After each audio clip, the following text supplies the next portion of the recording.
오후의 시작 함께 하실래요? 안녕하세요. 세상의 모든 정보 아나운서 전주리입니다.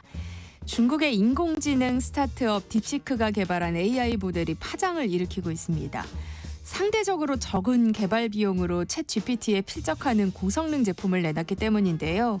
딥시크 AI 모델이 누구나 자유롭게 사용할 수 있는 개방형 오픈소스라는 점에서 AI 개발 생태계를 중국에 뺏길 수 있다는 우려가 나오고 있습니다. 미국은 중국의 수출금지 반도체를 몰래 쓴 건 아닌지 조사에 들어간 걸로 알려졌고요. 개인정보 유출 우려까지 불거진 상황인데요. 딥시크 열풍이 우리 경제에는 어떤 영향을 주게 될지 잠시 뒤 경제포커스 코너에서 자세히 살펴보겠습니다. 여러분들의 책장을 채워드리는 시간이죠. 이다의 북마크. 오늘은 서점가에 불고 있는 도서 트렌드 소개해드릴 예정이니까요. 궁금한 분들 계속해서 함께해 주세요. 저희 방송은 KBS 1라디오 유튜브 채널을 통해서도 실시간으로 시청 참여하실 수 있습니다. 많은 관심 부탁드리면서 KBS 세상의 모든 정보 지금 시작합니다.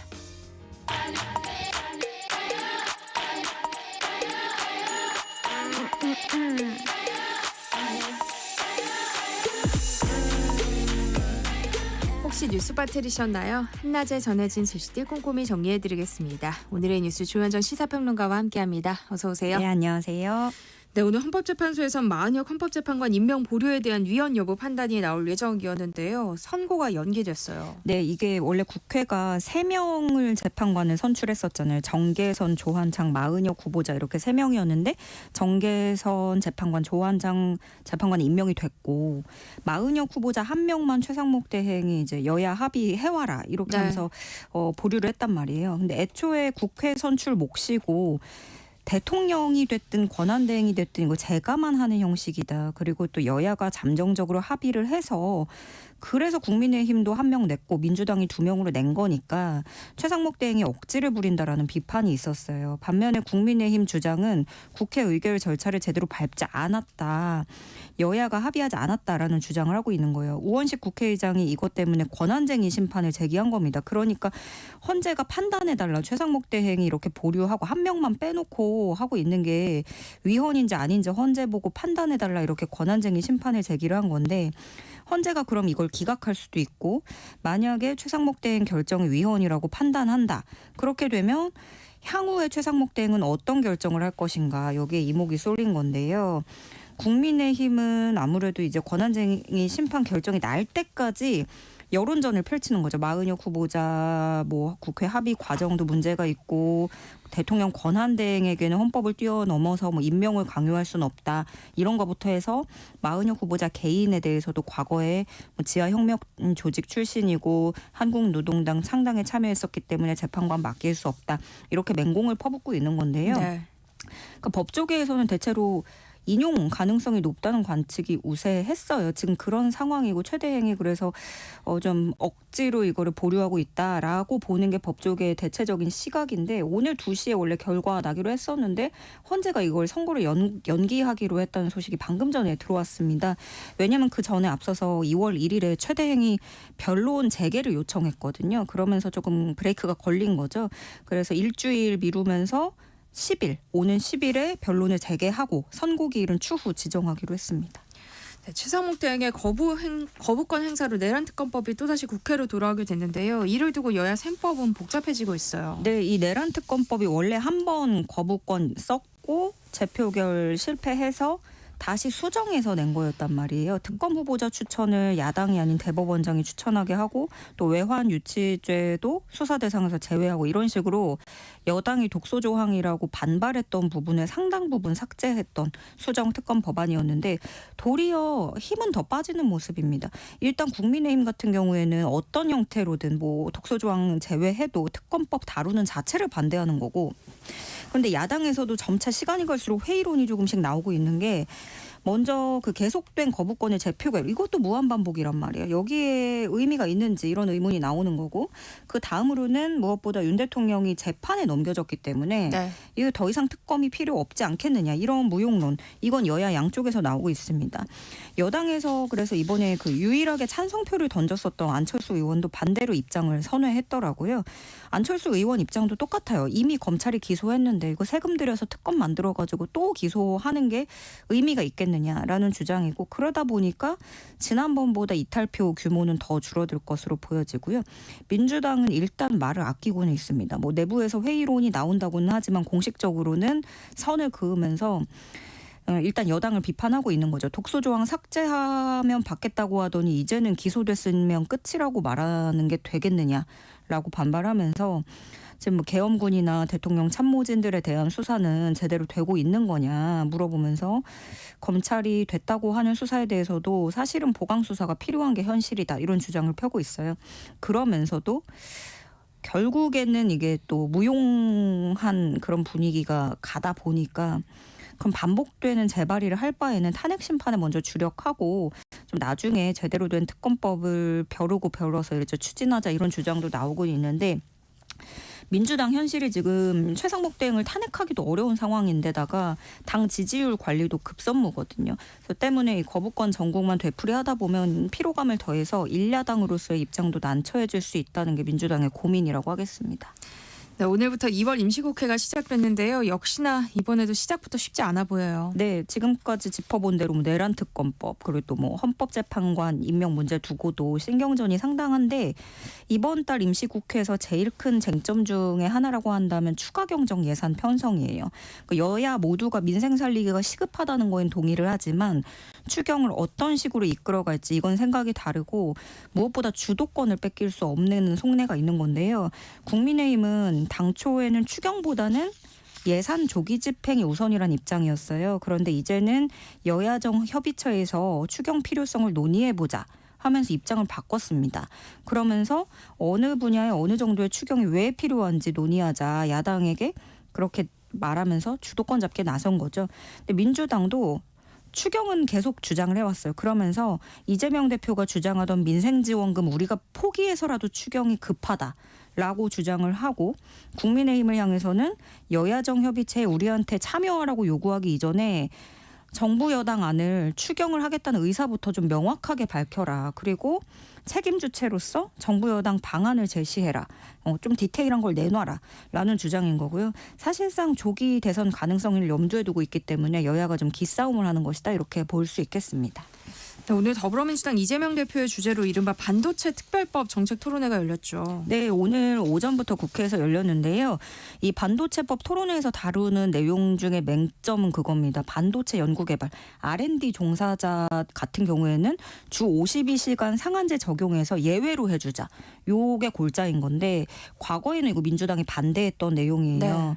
오늘 토론회에는 찬성 측 4명, 반대 측 4명 이렇게 참여를 하고 이재명 대표가 직접 좌장을 맡았는데 이 토론회가 주목받는 이유는 워낙에 내용이 재계와 노동계가 주시하는 내용이기도 하고 또 최근에 이재명 대표 행보상 뭐 우클릭이라고 말하기도 하고 내지는 실용주의 노선으로 과감하게 바꿔가고 있다 이렇게 보고 있기 때문에 그 점에서 주목이 되는 건데 이재명 대표가 특히 최근에 그 중국이 딥시크라는 AI 내놓으면서 전 세계를 뒤흔들었잖아요. 네. 그래서 정부가 나서서 AI 반도체 산업을 전폭적으로 지원해야 된다 이렇게 촉구를 했거든요. 그래서 정치권하고 반도체 업계가 예의주시하는 겁니다. 이 오늘 나온 토론회 이야기 그리고 이재명 대표 입에서 어떤 의중이 나오는가 이거에 따라서 앞으로 반도체 특별법 심사 절차에도 분명히 영향을 미칠 거라고 보고 있는 거고 또 관련해서 민주당도 당내 스스로 입장을 정리하는 시간이 될 거라고 보여지는 거죠. 최상목 대행도 오늘 토론회에 대해서 환영한다는 입장을 밝혔는데 다만 이 예외 적용을 악용할 가능성이 있다는 점 때문에 노동계 반대 여론도 만만치 않고 정치권에서도 뭐 조국혁신당 같은 경우에는 극렬하게 반대를 하고 있거든요. 이 점에서 민주당도 이 당 컬러를 어떻게 가져갈 것인지 또 분명히 고민이 되는 거고 그래서 적용 여부를 서둘러서 결론 짓기는 어려울 것으로 전망됩니다. 한낮의 교양 파트너 지금 여러분께서는 세상의 모든 정보와 함께하고 계십니다. 권영세 국민의힘 비상대책위원장과 권성동 원내대표, 오선 나경원 의원이 오늘 서울구치소에 수감 중인 윤 대통령을 접견했는데요. 이를 두고 여당 내에서 여러 가지 이야기가 나오고 있어요. 네, 국민의힘 투톱 권영세 비대위원장 권성동 원내대표가 면회 갔고 여기에 플러스로 나경원 의원도 참석했는데 나경원 의원 면회 같은 건 윤 대통령 쪽에서 제안을 먼저 했다고 하더라고요. 지금 그 용산 참모진들이 먼저 지난주에 접견했고 정치권에서는 오늘이 두 번째 면회가 되는 건데 그 접견 대상은 윤 대통령이 최종적으로 결정을 했다고 해요. 여러 가지로 봤을 때 윤 대통령 측도 예상대로 적극적으로 옥중 정치에 나서는 모양새고요. 권성동 원내대표가 오늘 면회 가기 전에 어제 밝히기로는 친구가 어려운 상황에 처해 있을 때 가서 위로하고 격려하는 건 인간으로서 당연한 도리다라고 했어요. 그러니까 어디까지나 우리들의 친분 그리고 그동안의 시간들 쌓아왔던 시간들 이런 걸 강조하면서 개인적인 방문이라는 것에 방점을 찍은 거죠. 당 차원의 공식 일정이 아니다라는 점을 강조를 한 건데 야권에선 일단 당연히 비판을 하고 있습니다. 지지자들 선동하고 있다. 차라리 국민의힘 당사를 구치소로 옮겨라 라는 말도 나오고 민주당 박지원 의원은 집권 여당 1, 2인자라면 내란 수계와의 인간적 관계를 끊어야 된다. 사죄하는 자세로 국가와 국민을 위해 선공구사해야 된다. 이렇게 비판을 하기도 했는데 야권의 비난은 예견됐던 거지만 여당 내에서도 높은 수위의 비판이 나왔습니다. 김재섭 의원은 임기 중에는 듣기 좋은 소리만 하다가 구속되고 나서야 새삼스럽게 인간적 도리를 다한다는 거는 비겁하다. 김근식 국민의힘 전 비전전략실장도 오늘 인터뷰에서 그 윤 대통령 측의 석동현 변호사는 자유통일당 당원이고 윤 대통령 이미 국민의힘 1호 당원이 아니라 자유통일당 당원이기 때문에 국민의힘이 부정선거를 옹호하고 계엄 옹호당이 돼버리면 앞으로 어떻게 선거를 치르냐. 이렇게 굉장히 강하게 직격을 하기도 했고요. 유승민 전 의원은 당대표하고 원내대표가 접견을 가면서 개인 차원이라고 말하는 건 이거는 말도 안 되는 얘기다. 국민의힘은 계엄과 탄핵까지 이르는 그 전부 아우르는 이슈에 대해서 윤 대통령, 극우 유튜버, 전광훈 목사 등과 계속 같은 입장을 그걸 강화해왔다. 그런데 여당의 이런 방침이 결국엔 자기 족쇄가 될 것이다. 이렇게 지적하기도 했습니다. 네, 이런 가운데 이준석 개혁신당 의원이 퍼스트 펭귄이 되겠다면서 사실상 대권 도전을 선언했어요. 네, 서울 홍대거리에서 기자회견을 열었습니다. 36세 당대표 당선의 기적과 누구도 이기지 못할 것이라던 동탄의 기적 위에 우리가 쌓고 싶은 다음 기적은 세대교체의 기적이다. 이렇게 힘주어 말했습니다. 그러면서 이게 존 F 케네디, 빌 클린턴, 버락 오바마 전 미국 대통령 등을 거론했는데 다 40대의 국가 지도자가 됐다 이거예요. 그래서 대한민국 미래를 위해서 본인이 가장 먼저 앞장서는 퍼스트 펭귄이 되고자 한다. 이렇게 밝혔는데 이건 사실상 대권 도전 선언한 거고요. 다만 지금 개혁신당이 커다란 내홍을 겪고 네. 있잖아요. 개혁신당 허은하 대표가 일침을 날렸습니다. 이로써 그러니까 이준석 의원의 이 대권 선언 이것으로써 지난해부터 당내에서 진행된 당대표 축출 작업이 사실상 이준석 대선 캠프를 위한 빌드업이었다는 사실이 명백해졌다. 자신의 정치적 미래를 위해서 당을 흔들고 구성원들을 희생시키면서 끝내 대선판에서 살아남겠다는 이준석식 정치는 자기중심적 기회주의의 끝판왕이다. 이렇게 지적을 했고요. 국민의힘 신동욱 수석 대변인도 개혁신당 내부 문제를 덮으려고 한 회견인 것 같다. 이렇게 주장을 했어요. 왜 그러냐면 차기 대선 나올 거라고 다 알려져 있는데 좀 새삼스럽다는 거예요. 그런가 하면 국민의힘에서 신지호 전 전략기획부총장 같은 경우에는 이준석 의원의 국민의힘 복당 가능성을 언급하기도 했습니다. 이제 올 때가 됐다 이런 식으로 얘기를 했는데 의도가 어찌됐든 간에 이준석 의원이 사실 당을 깨고 싶었던 것이 사실이었던 것인가 이런 의구심이 좀 강화되는 분위기도 읽혀집니다. 네, 미국 도널드 트럼프 2기 행정부가 그간 공언해온 대로 본격적인 관세 전쟁에 돌입하는 모습이에요. 네, 그 첫 타겟이 캐나다, 멕시코, 중국이 됐습니다. 캐나다하고 멕시코산 제품에는 25%, 중국에 10% 추가 관세 부과하기로 했는데 그 예고됐던 내용이긴 하지만 1기 행정부 거치고 나서 트럼프가 좀 경력직으로서 굉장히 일사천리로 진행을 하는 모습이에요. 근데 이 미국하고 캐나다, 멕시코 이 나라들 사이에서는 자유무역협정 체결 국가라서 지금까지 관세가 거의 없었거든요. 네. 캐나다 공영방송 CBC는 뭐라고 평가를 했냐면 트럼프가 무역 전쟁을 시작했다. 오랜 동맹국인 캐나다에 대한 전례 없는 공격으로 캐나다 경제를 혼란에 빠뜨릴 가능성이 있다. 이렇게 우려를 표했고 멕시코 정부도 조만간 이제 적극적인 대응 조치를 발표할 거라고 했거든요. 그러면 국가 간의 갈등이 첨예화될 수밖에 없을 텐데 지금 맞불 작전 논다고 하는데 미국이 서명한 행정명령 보면 상대 국가가 미국에 맞대응 조치를 하면 관세율 더 올릴 수 있다라는 이 보복 조치도 또 있어서 보복의 보복이 되는 건지 우려가 되는 상황입니다. 네. 상대 국가들뿐만 아니라 미국 내 노조와 업계에서도 우려의 목소리가 쏟아지고 있죠. 네, 노조들마다 업계들마다 지금 성명을 내고 있는데요. 먼저 대표적으로 미국 철강 노조가 캐나다와 같은 주요 동맹국을 공격하는 건 앞으로 나아가는 길이 아니다라고 얘기를 했어요. 왜 그러냐면 지금 매년 1조 3천억 달러 상당의 제품이 캐나다, 미국 국경을 지나서 140만 개 미국 일자리와 230만 개 캐나다 일자리를 지원하는데 캐나다에만 피해를 주는 게 아니라 국경 양쪽의 산업 안정성을 위협한다 이렇게 주장했고 미국 석유화학 업계 단체도 원유, 정제, 석유화학 제품이 관세 일정에서 제외되길 바란다라는 성명을 냈고요. 식품산업단체인 소비자브랜드협회도 멕시코, 캐나다에서 수입되는 모든 상품에 대한 관세, 특히 미국에서 못 구하는 재료 이런 것들에 대한 관세는 소비자 가격을 높일 것이고 미국 수출업체에 대한 보복으로 이어질 수 있다. 그러니까 부메랑이 될 거라는 거죠. 그러니까 예를 들어서 미국에서 먹는 아보카도가 90%가 멕시코산인데 그러면은 미국 밥상 물가가 당장 오를 거 아니에요. 또 중소기업 일부는 존폐까지 고민하는 상황인 것으로 이미 뭐 미국 외신들이 막 보도를 하고 있는데 로이터 통신도 이 부분을 지적했습니다. 그 물가 상승으로 인해서 월마트와 타겟 같은 대형마트는 더 높아질 공급망 비용을 견디지 못할 수도 있다. 이렇게 전망했습니다. 네, 오늘의 뉴스 조현정 시사평론가와 함께했습니다. 고맙습니다. 네, 고맙습니다. KBS 일라디오 세상의 모든 정보와 함께하고 계신 지금 시각은 12시 37분입니다. 이 시각 교통정보 알아봅니다. 네, 먼저 고속도로 상황입니다. 경부고속도로 서울 쪽인데요. 서울요금소에서는 작업을 하고 있고요. 양재에서 반포까지 밀리고 있습니다. 반대 부산 방향으로는 김천 부근에서는 화물차가 고장나 있고요. 경인고속도로 서울 쪽으로 신월에서 막힙니다. 반대 인천 방향으로 부평에서 서인천까지 정체고요. 서해안고속도로 서울 쪽으로 동서천 분기점에서는 1차로와 2차로를 막고 사고 처리를 하고 있습니다. 일직분기점에서 금천까지 막히고요. 반대 목포 쪽은 금천에서 역시 밀리고 있습니다. 평택 제천 가는 고속도로 제천 쪽인데요. 음성 부근에서는 고장난 승용차가 서 있고요. 서울 시내 상황은 올림픽대로 공항 쪽이 가장 많이 막히고 있습니다. KBS 교통정보센터에서 정현정입니다.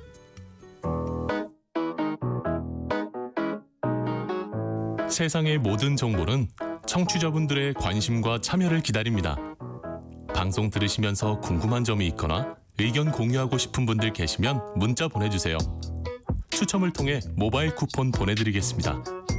참여하실 번호는 샵 9730이고요. 짧은 문자 50원, 긴 문자 100원의 이용료가 부과됩니다.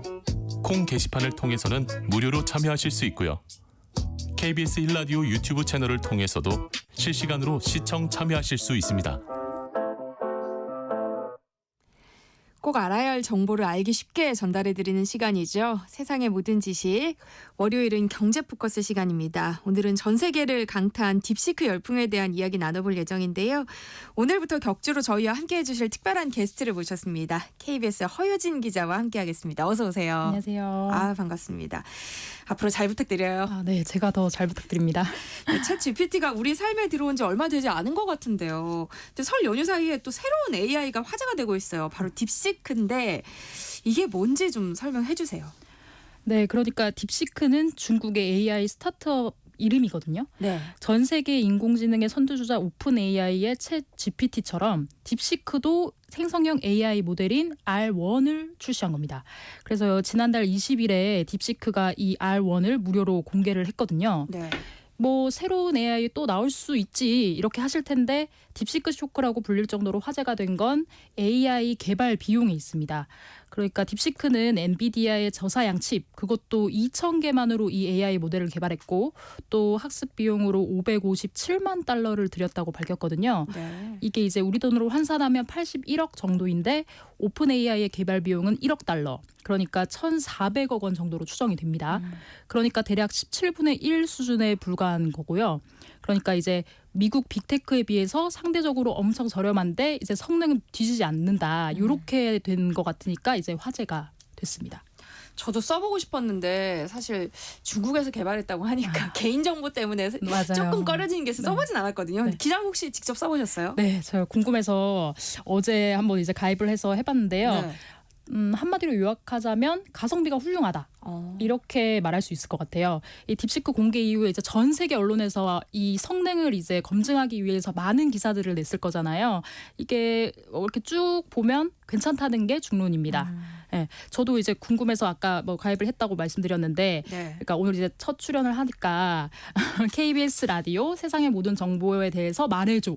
이렇게 넣어봤어요. 그러니까 정말 3초도 안 돼서 이제 프로그램 주요 특징으로 뭐 실용 정보 제공, 전문가 인터뷰, 시사성, 청취자 참여 이런 것들을 이렇게 얘기해주고 방송 시간, 뭐 진행자, 프로그램 인기 같은 거를 쭈루룩 내놓더라고요. 근데 이제 방송 시간을 뭉뚱그려서 뭐 아침이나 점심 시간대 뭐 요렇게 대답하는 걸 보니까 아무래도 정확도 면에서는 좀 떨어지는 것 같다. 그런데 또 이거는 또 챗 GPT도 그렇게 다르진 않은 것 같더라고요. 근데 GPT는 그때 시간은 정확하게 얘기해주긴 했었거든요. 그래서 언론에서도 그래서 이런 지점을 많이 짚었고요. 같은 질문이어도 이제 언어별로 다르게 대답을 한다던가 아니면은 중국에 이제 민감할 수 있는 질문, 태난먼 사태 뭐 이런 것들을 이제 질문을 하면 답을 교묘하게 이제 회피하는 식으로 네. 답을 내놨다고 해요. 그래서 어제 추가로 좀 확인을 해봤는데 중국 공산당과 중국 정부에 대한 답변이 원래는 회피였다가 이제 찬양 일색으로 바뀌었다는 그런 기사도 확인할 수가 있었습니다. 그러니까 이제 중국 당국의 검열이 있는 것 같다. 뭐 이게 뭐 사실상 뭐 기정사실화되고 있는 거죠. 저의 그 우려가 아주 근거가 없는 건 아닐 수도 있겠네요. 그럴 수 있습니다. 어쨌든 그래도 딥시크에 대한 전 세계 반응은 아주 뜨겁죠. 네, 그렇습니다. 놀랍다는 반응이 대부분이에요. 실리콘밸리의 한 유명 투자자는 딥시크가 AI의 스푸트니크 순간이라고 표현을 했거든요. 그러니까 과거 냉전 시절에 이제 소련이 미국보다 먼저 스푸트니크 위성을 발사한 것에 빗댄 거죠. 네. 우리 증시는 이제 설 연휴 동안 이제 휴장한 반면에 미 증시는 바로 이 딥시크 쇼크를 반영했습니다. 그래서 AI 개발에 이제 엔비디아의 값비싼 고성능 칩이 필요 없다는 이런 생각이 이제 번져 나가면서 엔비디아 주가가 지난달 27일에 17% 가까이 떨어지기도 했습니다. 네.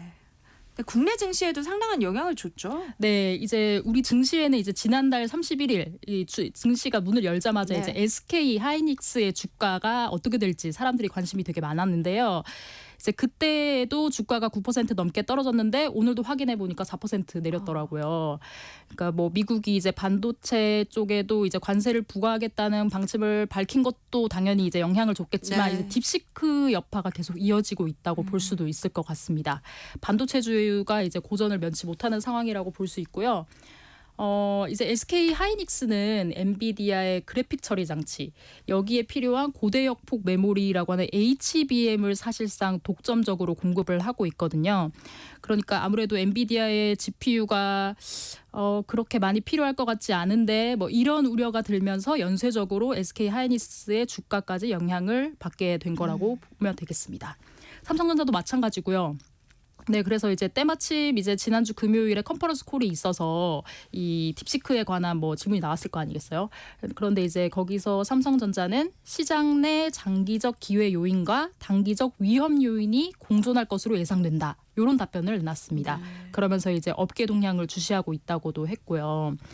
그러니까 업계 전반에서는 당장은 휘청일 수는 있지만 오히려 장기적으로 보면 다양한 고객이 더 생겨날 수 있고 그에 따라서 이제 다양한 메모리 반도체 수요가 늘 수가 있어서 오히려 이제 시장에는 뭐 호재로 작용할 수 있다.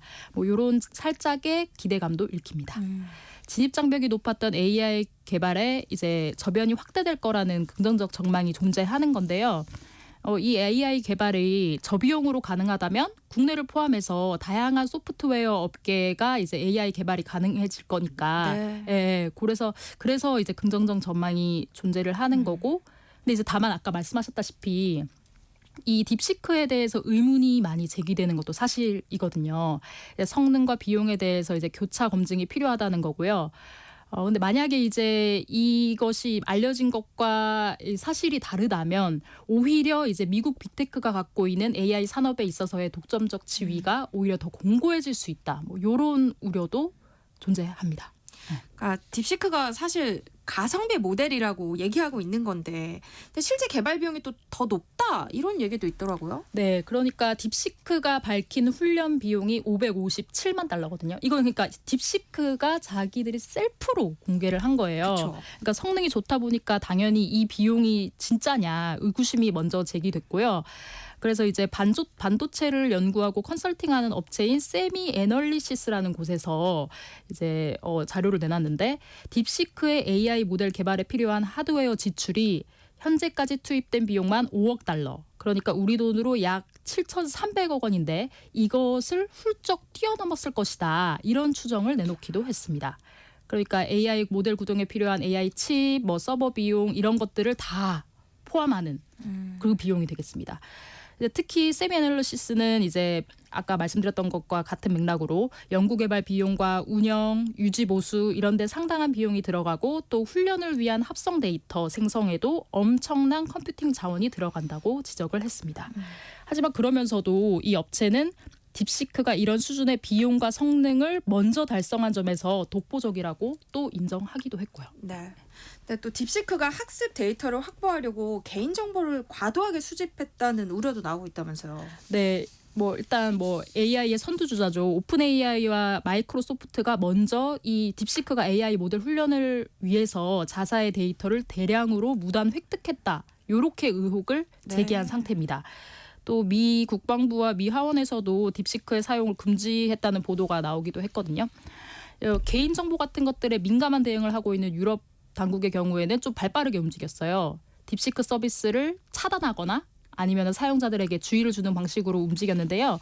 이탈리아는 딥시크 사용을 아예 차단했고 네덜란드 같은 경우에는 사용자들에게 딥시크 서비스 사용을 주의해라 이렇게 경고를 했다고 합니다. 영국도 국가 차원의 조사에 나서기로 했고 아일랜드와 프랑스 이런 데서는 딥시크의 개인정보 보호 정책에 의문을 제기하는 상황입니다. 타이완도 공무원들에게 딥시크의 사용 금지 조치를 내렸는데 그 이유를 이제 딥시크의 AI 서비스를 이용할 경우에는 중국 정부로 데이터가 유출돼서 국가 안보에 위험을 초래할 우려가 있다고 설명했습니다. 그럴 수 있겠죠. 네, 타이완 같은 경우는. 일본도 비슷한 움직임을 보이고 있습니다. 우리나라는 아무런 조치가 아직 취해지지 않았죠? 지난달 31일에 이제 한국 개인정보보호위원회에서도 이제 질의서를 공식적으로 발송한다고 했거든요. 네. 딥시크의 개인정보 수집 항목과 절차 그리고 처리 보관하는 방법을 확인하겠다고 그렇게 밝힌 상태예요. 우리나라에서도 지금 딥시크 이용자가 기하급수적으로 늘고 있는 것 같습니다. 그러니까 AI 인기 앱 2위로 단숨에 올랐거든요. 근데 이제 여러 나라의 질의 및 조치에 대해서 딥시크가 어떤 반응을 내놓는지 보고 이용하는 것이 좋을 것 같다는 개인적인 생각입니다. 네. 그런데 중국이 이렇게 단기간에 저비용 고성능 AI를 만들어낸 건 오히려 미국 덕분이다. 이런 얘기가 나온다면서요. 네, 그렇습니다. BBC가 분석한 것에 따르면요. 미국의 반도체 수출 통제가 오히려 딥시크에게 기회가 됐고 또 이제 중국 정부의 지원 역시 큰 역할을 했다. 이렇게 보고 있습니다. 미국은 약 2년 전부터 엔비디아 등 이제 세계 유명 반도체 제조업체가 중국에 첨단 반도체를 판매하는 것을 금지해 왔거든요. 그래서 이제 딥시크가 고사양 칩 대신에 저사양 칩으로 이 AI 모델을 만들 수밖에 없었던 거죠. 예. 특히 이제 중국은 기술 강국이 되겠다는 목표를 이제 막 알리고 시진핑 주석이 이걸 아주 강하게 드라이브를 걸고 있는데 전기차 배터리 그리고 태양광 AI까지 기술 분야에 막대한 투자를 해오고 있다고 합니다. 또 장학금과 연구 보조금을 제공해서 AI 인재 육성에도 심혈을 기울여 왔다고 해요. 실제로 딥시크의 R&D 인력이 139명으로 알려져 있는데 이 사람들이 대부분 유학 없이 중국 국내파로 이루어졌다고 합니다. 네, 앞으로 미국이 중국에 대한 제재를 더 강화할 가능성도 있을 것 같거든요. 그렇다면 우리 기업의 수출에도 영향을 줄 수밖에 없을 것 같은데요. 그렇죠. 아까도 얘기하셨지만 트럼프가 다시 백악관에 돌아왔고 미국 우선주의를 엄청 강조하는 인물이잖아요. 이 사태를 그냥 놔두지 않을 거라는 예측이 많았고 실제로 그게 현실화되고 있죠. 1차적인 반응은 딥시크와 관련해서 좋은 일이라는 얘기를 하긴 했습니다. 그런데 동시에 미국 내 AI 규제를 철회했다는 사실을 언급하면서 미국의 AI 기업이 더 성장할 거고 이를 활용해서 미국이 전례 없는 방식으로 미래를 지배할 거라고 말했다는 점 역시 주목할 필요가 있습니다. 트럼프가 최근 엔비디아 CEO 젠슨 황이랑 만났거든요. 딥시크랑 이제 AI 칩 수출 통제 강화 등을 논의한 것으로 알려졌는데, 그러니까 H20 같은 저사양 칩까지 수출 통제 범위를 확대시킨다는 얘기가 솔솔 나오고 있습니다. 네. 이렇게 되면 우리나라 기업들의 대중 수출이 더욱 제한될 가능성이 높아지는 거거든요. 삼성전자와 SK하이닉스의 중국 매출 비중이 약 20에서 30% 정도 된다고 해요. 그러면 이제 그렇기도 하고, 또 두 회사 모두 중국에서 반도체 제조 시설을 운영 중이기도 해서 이제 미국이 미국이야 중국이야 어느 편이야 이렇게 압박할 가능성이 커지게 되는 건데, 네. 이제 업계와 정부가 함께 나서서 이 수출 전략을 다변화하는 등 대책을 세워야 될 필요성이 커지고 있죠. 그러니까 딥시크가 미칠 파장을 좀 더 지켜봐야겠네요. 네, 이 딥시크가 우리 사회에 여러 가지 과제를 던져주고 있다고 봐야 될 것 같은데, 이제 긍정적 전망에 집중한다면 우리나라 기업들도 AI 개발에 뛰어들 수 있다, 이런 가능성을 보여줬다고 또 할 수 있을 것 같은데요. 근데 이제 앞서 봤지만 중국 같은 경우에는 국가 차원에서 엄청난 인풋을 쏟아붓고 있는 거거든요. 이제 딥시크가 출연한 이후에 여야 정치권에서 이제 동시에 이제 딥시크 쇼크를 보고 국가적 투자가 필요하다, 뭐 인재 양성해야 된다, 뭐 이런 얘기가 동시에 나오고 있으니까 기회를 잘 살려서 중장기적인 계획이 좀 필요하다고 봐야 될 것 같습니다. 그러니까요. 지금 미국의 견제 속에 중국의 AI가 저만큼 성장했는데 우리나라 AI는 과연 어디까지 왔나 궁금해지네요. 국내 AI의 경쟁력이 좋다고는 얘기할 수는 없을 것 같아요. 조사 기관마다 조금씩은 다르지만 이제 보스턴 컨설팅 그룹, 그러니까 BCG는 우리나라를 일본, 말레이시아 등과 함께 글로벌 AI 경쟁력에서 AI 선도국의 뒤를 쫓는 AI 안정적 경쟁 국가로 분류를 했습니다. 네. 정부는 이제 한국의 AI 경쟁력이 세계 3위권 수준이라고 평가했지만, 아무래도 이제 선두 그룹으로 이제 분류되는 미국, 중국, 뭐 캐나다, 싱가포르 이런 나라들과는 확연한 차이가 있다고 볼 수 있겠죠. 그런데 이제 주목해 볼 점은 우리나라는 AI 운영 환경에 있어서 35위로 매우 낮은 평가를 받는데요. 관련 법제도 정비가 부재하고 사회적 신뢰가 낮은 것으로 나타났다. 인재는 더 부족하다. 뭐 이렇게 얘기를 하는데 네. 국내 인재는 약 2,500명으로 세계 22위 수준이라고 합니다. 근데 이제 가장 여기서 이제 또 주목해 봐야 될 점은 국내 인재의 해외 유출이 심각하다는 거거든요. 예, 예. 그래서 2023년 기준 AI 개발자 부문 인력 부족이 5,257명으로 가장 많게 나타났다고 하는 요 조사 결과도 있어요. 그래서 아까도 말씀드렸지만 인재 양성이 매우 중요하고, 딥시크 같은 경우에도 이 딥시크 개발자들이 이제 중국 국내파, 이제 네. 해외 유학을 거치지 않은 사람들로 이루어져 있는 만큼 이제 인재가 상당히 중요한 부분인데, 우리나라에서도 이 부분을 이제 유출이 되지 않도록 네. 어떤 지원 방안과 뭐 어떤 대책 같은 것들이 빨리 이루어져야 될 것 같다는 생각이 듭니다. 그러니까요. 근데 오픈 AI나 엔비디아 창업주들은 굉장히 주목을 많이 받았잖아요. 근데 딥시크 창업자는 상대적으로 좀 알려져 있지 않은 것 같아요. 네, 딥시크가 AI 업계에서는 화제가 되고 있지만, 이 창업자인 량원평은 거의 인터넷이나 뭐 이렇게 공개 행보가 거의 없더라고요. 네, 그래서 좀 찾아보니까 량원평은 1985년생으로 챗 GTP 개발사인 오픈 AI 최고 경영자 이 샘 올트만과 동갑이에요. 네. 네. 그래서 중국 광둥성에서 태어났는데 공학 분야 명문대인 저장대에서 전자정보공학을 전공한 중국 국내파 IT 전문가. 아까도 말씀드렸죠. 네. 네. 그래서 글로벌 기업에서 경력을 쌓기보다는 중국에서 창업하면서 경력을 쌓아왔다고 하고요. 이제 이 량원평은 AI를 활용해서 금융시장을 분석하면서 지난 2021년 운용자산을 1,000억 위안, 그러니까 우리 돈으로 약 20조 원까지 끌어올린 것으로 알려졌고, 또 이제 2023년 이제 딥시크의 최신 모델 출시 전까지는 대중적 인지도가 크지 않았다고 합니다. 이 량원평뿐만 아니라 개발자 중에 러루리라는 사람도 있는데, 네. 이 개발자인데요. 95년생이래요. 이분도 상당한 화제가 됐습니다. 이 국내파고 이제 뭐 다른 업체에서 뭐 20억 원을 이제 뭐 제안하면서 이렇게 좀 같이 일하자라고 했지만, 이 딥시크의 가능성을 보고 가지 않았다. 뭐 이런 식으로 해서 기사가 좀 많이 나오고 있는 상황입니다. 네. 경제 포커스 오늘 여기까지 하겠습니다. 허효진 KBS 기자와 함께했습니다. 고맙습니다. 네, KBS 세상의 모든 정보 1부 순서는 여기서 마무리하겠습니다. 그럼 전 잠시 후 2부에 돌아올게요.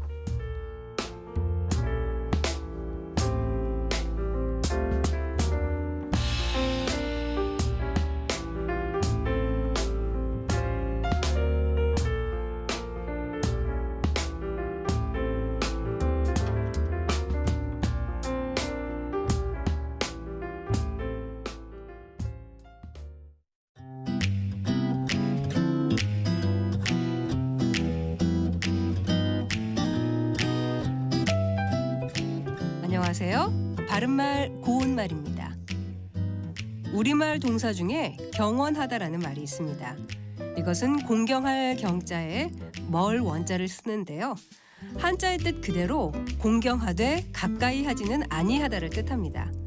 예를 들어 김 선생이 그렇게 엄격한 모습만 보인다면 아이들은 김 선생을 경원할 수밖에 없을 것입니다. 와 같이 말할 수 있습니다. 또 같은 부서 동료들은 돈만 밝히는 김 부장을 다들 퍽 경원하였다와 같이 쓸 수도 있는데요. 이때는 겉으로는 공경하는 채 하면서 실제로는 꺼리어 멀리하다라는 뜻이죠. 그런데 이 표현이 야구용으로 쓰일 때는 투수가 고의로 사구를 던져 타자를 일루로 보내다라는 뜻이 됩니다. 경원이란 한자어 뒤에 보일 시자를 붙인 경원시라는 표현도 많이 사용하죠. 예를 들어 서구 문화에 대한 동경이 지나친 젊은이들이 자칫 우리 전통 문화를 경원시할까 걱정된다. 이렇게 말할 수 있습니다. 여기서 시는 그렇게 여김 또는 그렇게 봄의 뜻을 더하는 전미사인데요. 이 같은 예로 도외시, 등한시, 적대시 등과 같은 표현을 들 수 있습니다. 이 중에서 도외시는 어떤 한도와 범위의 밖이란 뜻인 도외에 시가 붙은 것으로 상관하지 아니하거나 무시함이라는 뜻입니다. 현실을 도외시하다, 또 그의 말을 도외시해서는 안 된다처럼 쓸 수 있겠습니다. 지금까지 바른말 고운말 아나운서 국혜정이었습니다.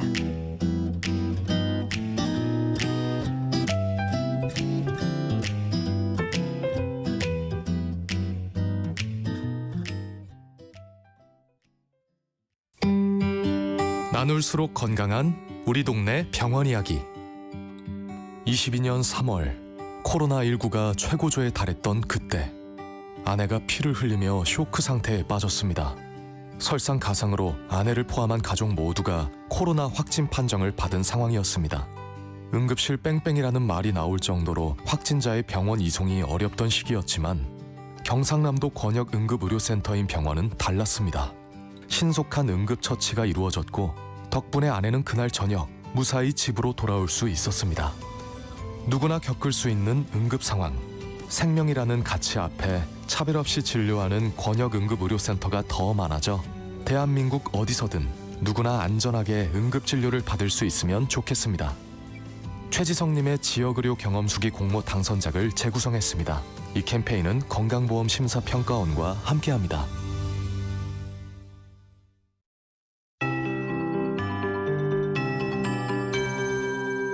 KBS 58분 날씨.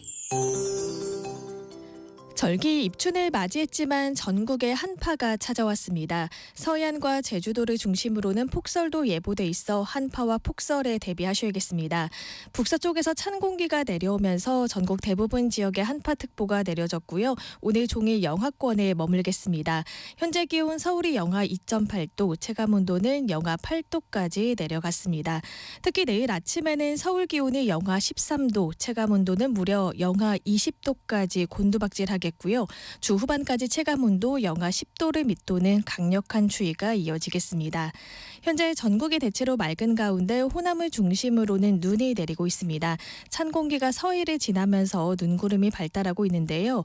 늦은 오후부터 눈이 점차 강해지겠고요. 밤부터 제주도와 전북, 전남 서부를 중심으로는 시간당 1에서 3cm의 강하고 많은 눈이 내리면서 대설특보가 내려질 수 있겠습니다. 눈의 양도 상당한데요. 모레까지 제주 산지에는 10에서 최대 40cm 이상, 전북에 최대 25cm 이상, 충남 서해안에도 최대 15cm가 넘는 많은 눈이 내리겠습니다. 대부분 해안과 일부 내륙에는 강풍특보 발효 중입니다. 오늘부터 전국 대부분 지역에도 바람이 강하게 불겠습니다. KBS 58분 날씨 조하늘입니다.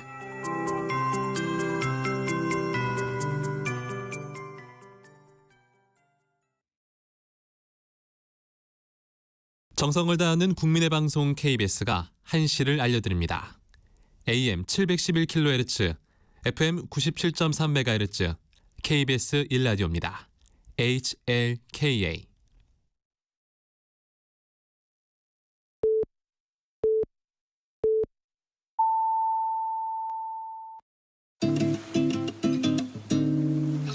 나른한 오후를 책임질 영양 만점 지식 비타민.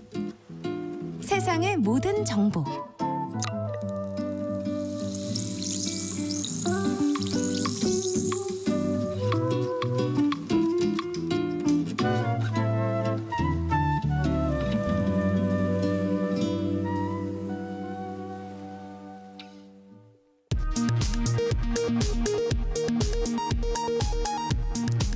이 시각 라디오 정보센터 뉴스입니다. 헌법재판소가 최상목 대통령 권한대행이 마은혁 헌법재판관 후보자를 임명하지 않은 것이 국회의 권한을 침해했거나 위헌인지 여부에 대한 결정을 연기하기로 했습니다. 당초 선고는 오늘 오후 2시에 있을 예정이었습니다. 이재용 삼성전자 회장의 부당합병, 회계부정 혐의 항소심 결과가 오늘 나옵니다. 이 회장이 지난해 2월 5일 1심에서 무죄를 선고받은 지 1년 만입니다. 서울 서부지법 폭력 난입 사태를 수사 중인 경찰이 전광훈 사랑제일교회 목사를 내란 선동 혐의 피의자로 입건했다고 오늘 밝혔습니다. 도널드 트럼프 미국 대통령이 캐나다와 멕시코에 25%의 보편 관세를 부과하기 하루 전인 3일 오전 캐나다 멕시코 정상과 통화할 예정이라고 밝혔습니다. 지금까지 라디오 정보센터 뉴스 정한나였습니다.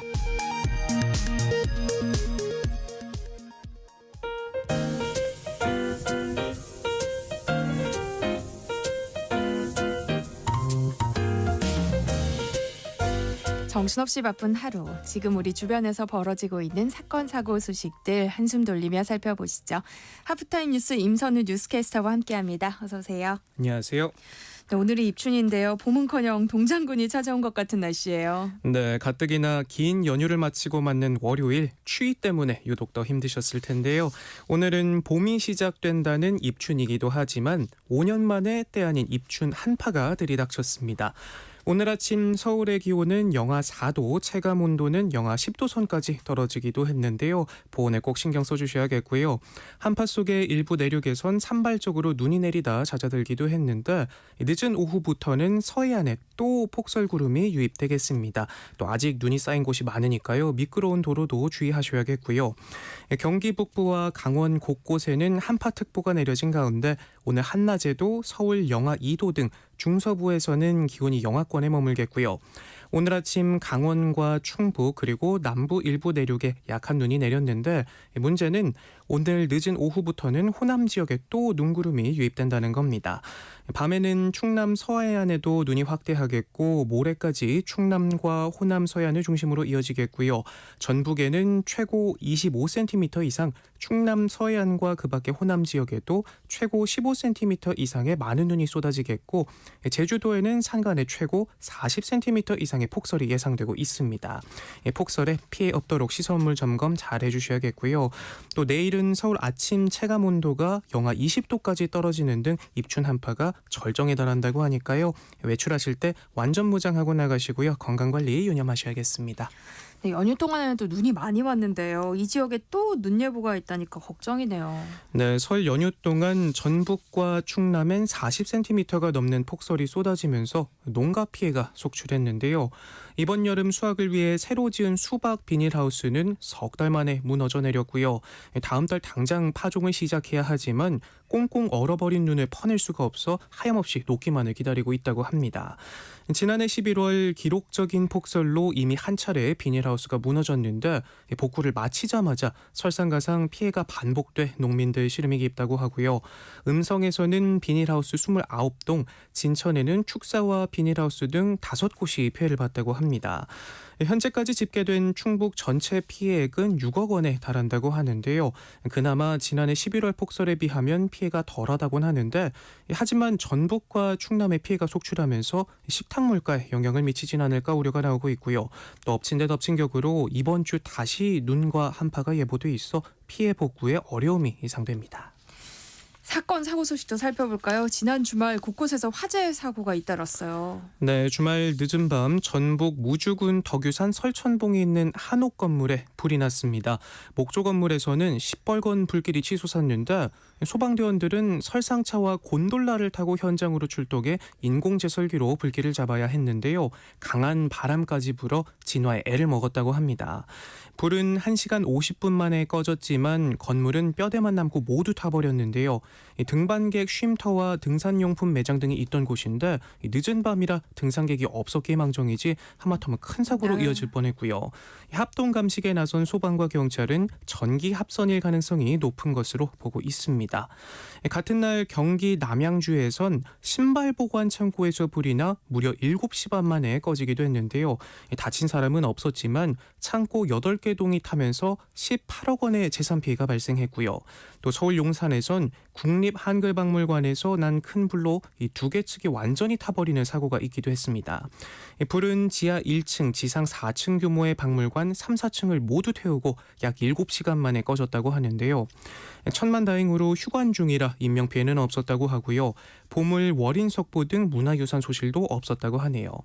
철제 계단을 철거하는 과정에서 불티가 발생해 화재가 난 것으로 보고 있는데 상대적으로 안전관리가 취약한 휴일에 박물관 내부 공사 도중 화재가 난 점에서 문화재 관리에 대한 경각심을 가져야 한다는 지적과 함께 휴일 공사 현장 전반의 구조적 문제도 개선해야 한다는 목소리가 나오고 있습니다.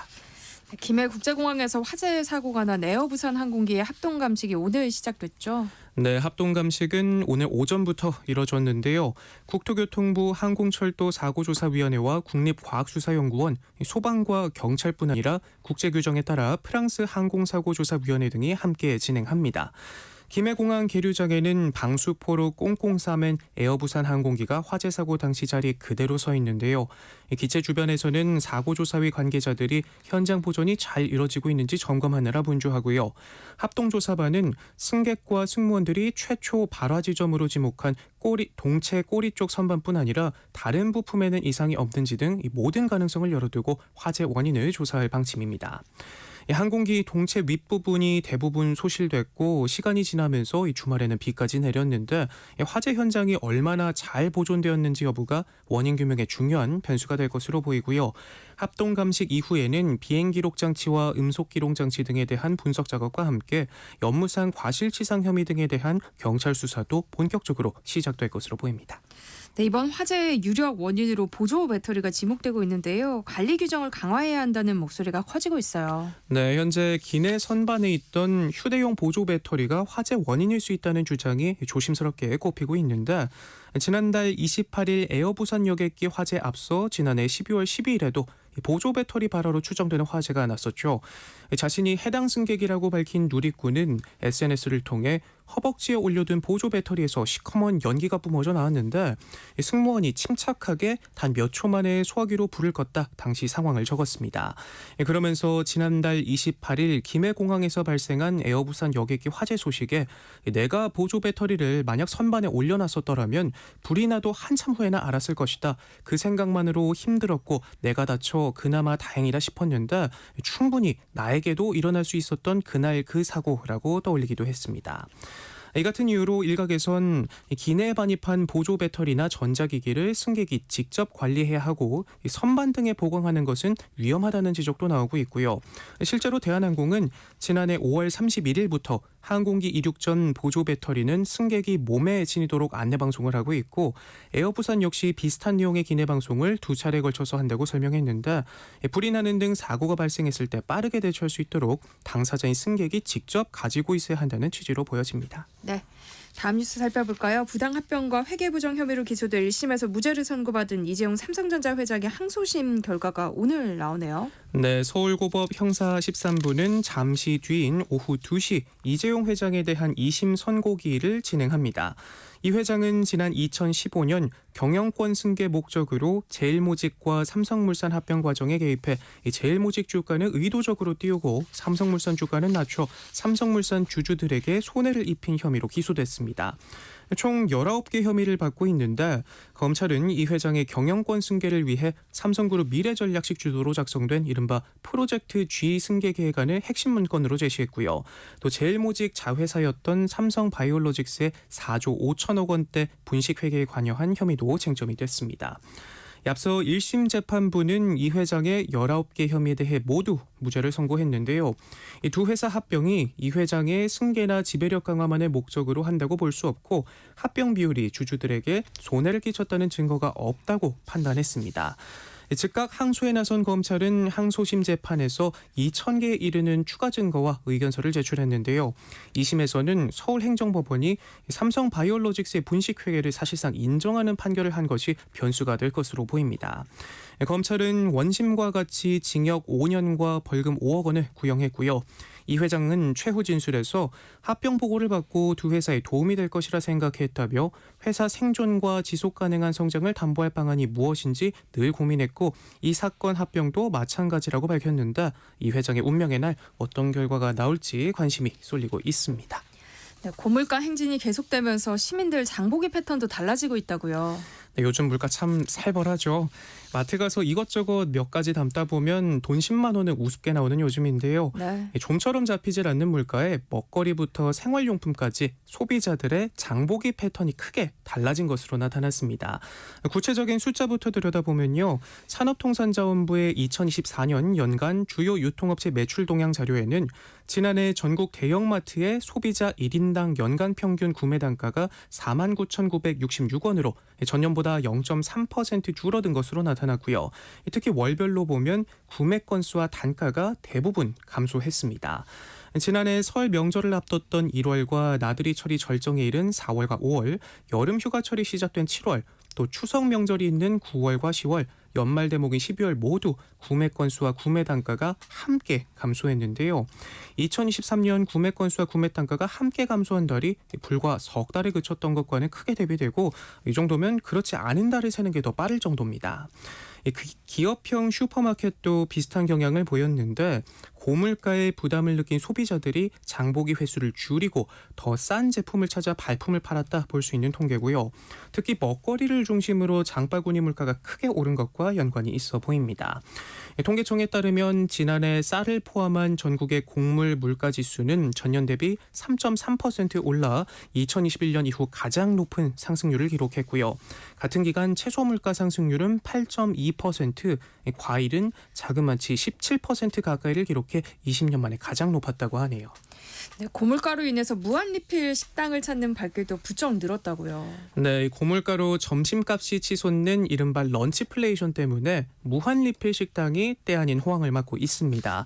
1인당 단가는 2, 3만 원대로 비교적 높지만 안 오른 게 없을 정도로 외식 물가가 치솟으면서 식사부터 후식까지 양에 구애받지 않고 다양한 메뉴를 즐길 수 있어서 이제는 가성비 외식 선택지로 떠오르고 있다고 하네요. 대표적으로 애슐리 퀸즈는 지난해 연매출 4천억 원을 돌파했는데 전년보다 70%나 성장한 수준이고요. 매장 수도 2023년 기준 77곳에서 지난해 12월 110곳으로 40% 넘게 늘었습니다. 개점하는 곳마다 오픈런까지 나올 정도로 유통업체에선 입점 러브콜이 이어지고 있다고 하고요. 빕스도 지난해 기준 신규 점포의 점당 평균 매출이 전년 대비 35%나 높게 나타났고 새로 문을 연 일부 지점에선 마찬가지로 오픈런 사태까지 벌어지는 데다 일주일에 두세 번씩 방문하는 손님들도 많다고 합니다. 실제로 패밀리 레스토랑 체인 전문점 시장 규모는 2022년 6,800억 원대에서 지난해 8,300억 원을 돌파하면서 꾸준히 늘어나고 있고요. 일일 점심 기준 애슐리 퀸즈의 1인당 이용료는 19,900원, 빕스는 37,900원으로 한 끼 밥값이라 하기에는 만만한 가격은 아니지만 전반적인 외식비가 오르면서 오히려 가격 경쟁력이 생겼다는 분석이 나옵니다.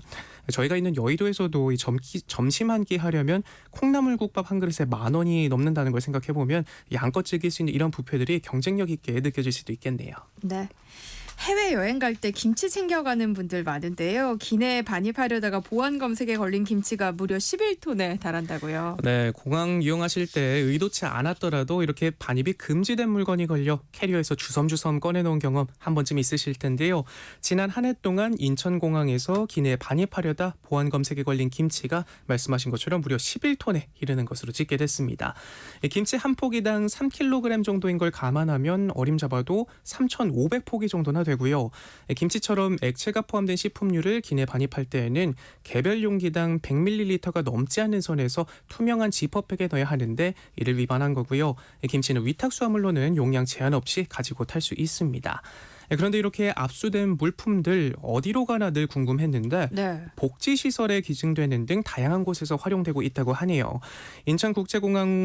인천국제공항공사는 반입금지 등의 이유로 승객이 가져가지 않은 여객 포기 물품을 처리 절차에 따라 비영리 사회복지단체에 기증하거나 폐기하고 있는데요.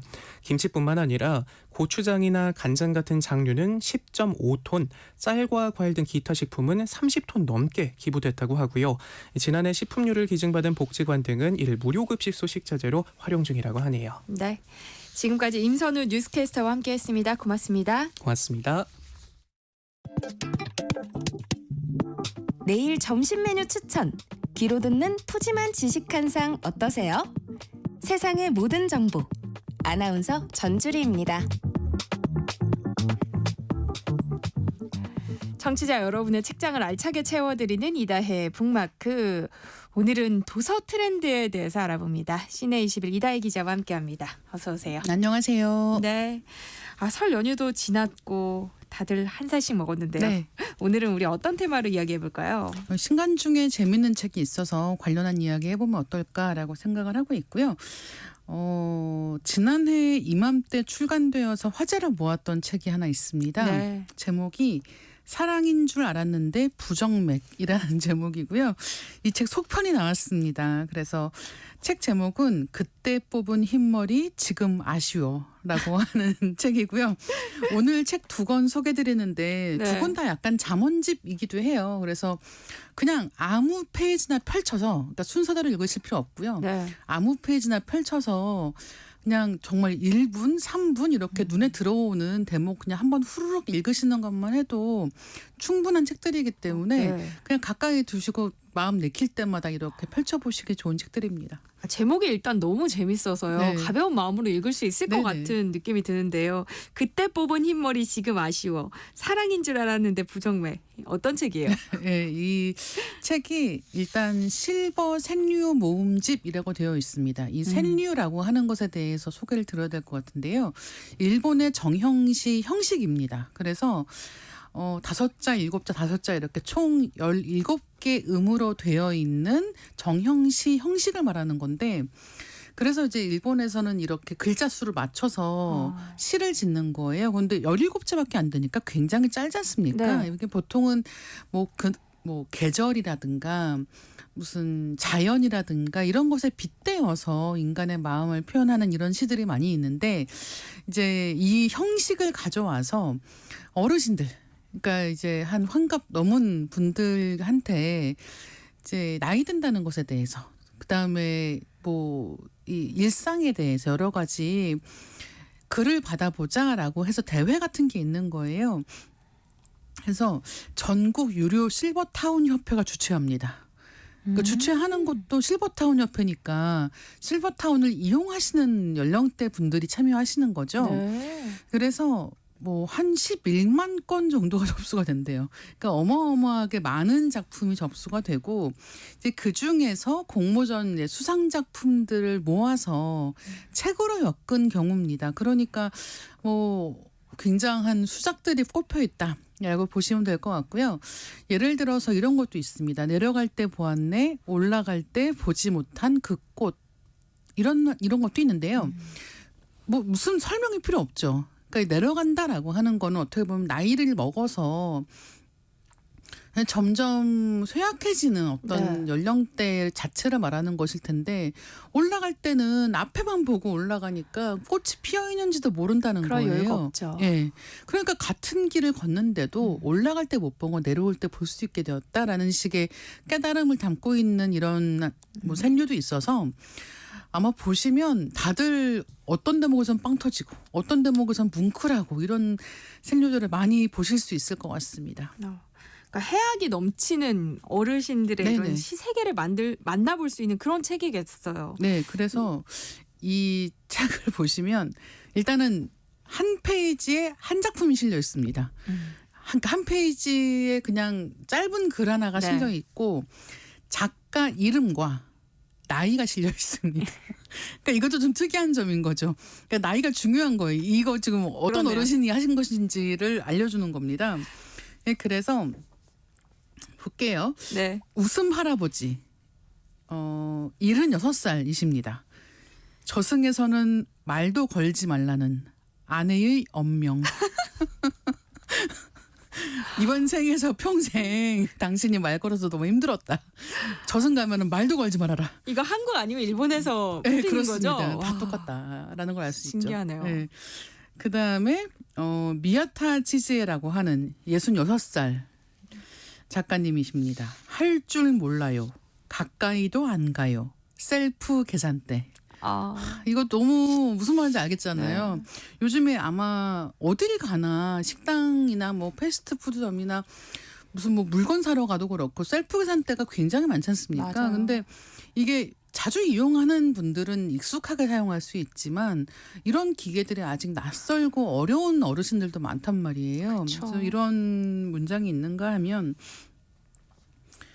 아오키 토모코라고 하는 이제 92살 먹은 작가님인데요. 네. 재활 치료 중 꼴찌는 면하려고 죽도록 노력. 이것도 여러 가지가 있는 거죠. 일단 재활 치료를 받고 있어. 근데 그 중에서 꼴찌는 하기 싫어. 그리고 죽도록 노력한다는 게 92살 되신 어르신이 네. 죽도록 노력한다라는 표현을 쓰는 것도 너무 재밌는 거예요. 이런 식으로 너무 재밌는 말들이 많이 있습니다. 그래서 제가 또 좋아하는 말 중에 이런 것도 있어요. 콩넝쿨, 이거 아마 필명이겠죠. 콩넝쿨이라고 이제 필명을 쓰신 81살 먹은 작가님은 머리도 없는데 이발소 왜 가느냐? 아내가 묻는다. 이런 것도 있는 거죠. 예, 그리고 이제 52살 먹은 이케하라 준코 작가님은 산책하는 길 경로를 바꿨다간 못 돌아온다. 이런 것도 있어요. 그러니까 정말 그 해학이 넘친다라는 게 어떤 것인가 하는 걸 알 수가 있고요. 그 다음 것도 읽어주세요. 이것도 되게 예, 재밌어요. 이것은 무라타 도모코라고 하는 작가님인데요. 치매 예방차 구입한 그 책 벌써 3권째라고 되어 있습니다. 제가 이걸 보면서 생각을 한 건데 네. 저도 뭐 맨날 물건 정리를 못 해가지고 이제 물건 정리하는 법에 대한 책을 샀단 말이에요. 네. 근데 그 책을 어디다 뒀는지를 몰라가지고 다시 산 거예요. 근데 저도 약간 이런 생각이 나면서 이렇게 그러니까 어떻게 보면 자기 상황이 어떤지에 대해서 냉철하게 들여다보고 있는 것이기도 하고 근데 나쁜 것만 보고 있지 않고 그것을 재미있게 승화시키는 것이기도 하다라고 생각을 하는데 사안코라고 하는 72살 난 작가님은 이런 생류를 쓰셨어요. 늙었네. 하지만 괜찮아. 다 늙었어. 이런 말도 하는 거죠. 그러니까 이런 하나하나의 문장들이 읽다 보면은 그렇지. 이렇구나. 이런 것들에 대해서 웃기도 하고 짠하기도 하고 이런 여러 가지 감정을 맛볼 수가 있습니다. 그냥 웃음만 있는 건 아니고요. 맞아요. 뭔가의 깨달음이 있고. 네, 맞아요. 당장 사서 읽고 싶네요. 네, 이게 1권도 재밌어요. 이게 1권이 재밌으니까 2권 나오지 않았겠습니까? 그러니까요. 그래서 92살 먹은 야마다 요우 작가님은 이거 너무 재밌어요. 연상이 내 취향인데 이젠 없어. 92살이시잖아요. 네, 예. 많이 없죠. 예, 네. 많이 없죠. 그다음에 73살 요시무라 아키히로 작가님은 일어나긴 했는데 잘 때까지 딱히 할 일이 없다. 이렇게 적으셨고요. 그다음에 63살 시무타 겐지 작가님은 입어야 할 몸, 입고 있는 팬티 내 것일세. 예, 그리고 63살 마스우리 히로시 작가님은 연세가 많으셔서요. 그게 병명이냐 시골 이사요. 라고 한마디 하셨어요. 그러니까 이런 말들이 네.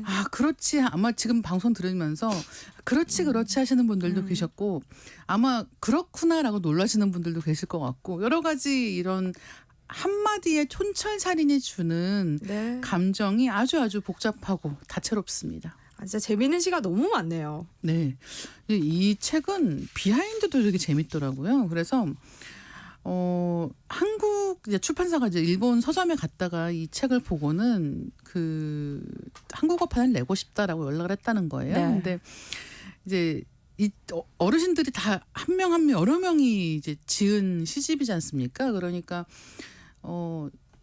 이 책을 한국어판을 내고 싶다라고 이제 말씀을 드렸나 봐요. 그랬더니 이 전국 각지에 이게 흩어져 있던 어르신들이 네. 이제 우리 책이 내 시가 한국어로 이제 출판된다라고 하는 것에 굉장히 흥분하셔가지고 전국 각지에서 모여서 회의를 진행하느라고 판권 협의가 늦어졌다라는 이야기도 있고요. 네.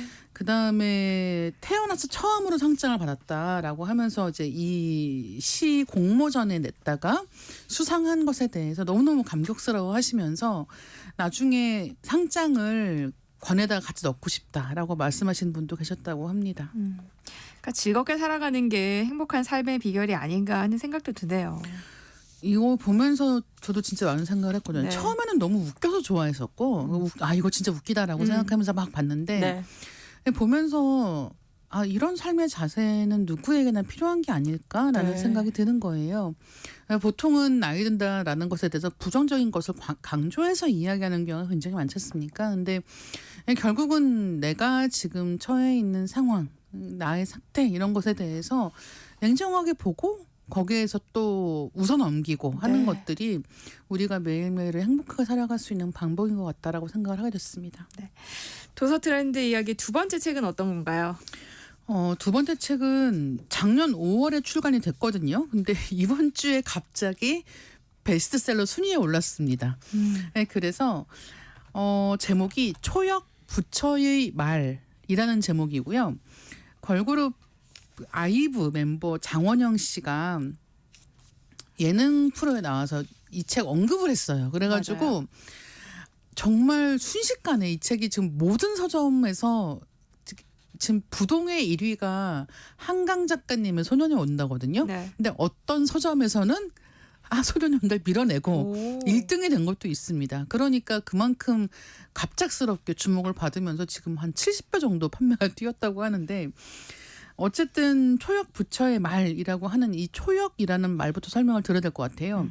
일단 부처의 말이라고 하면은 그러면은 부처님이 한 말이라고 하면 어려운 동양 고전 같은 건가라고 생각하시잖아요. 근데 초역이라는 말이 앞에 붙어 있는데 이 초역은 뭐냐면 원문의 뜻이나 의도를 크게 상하지 않는 한도 내에서 유역을 했다.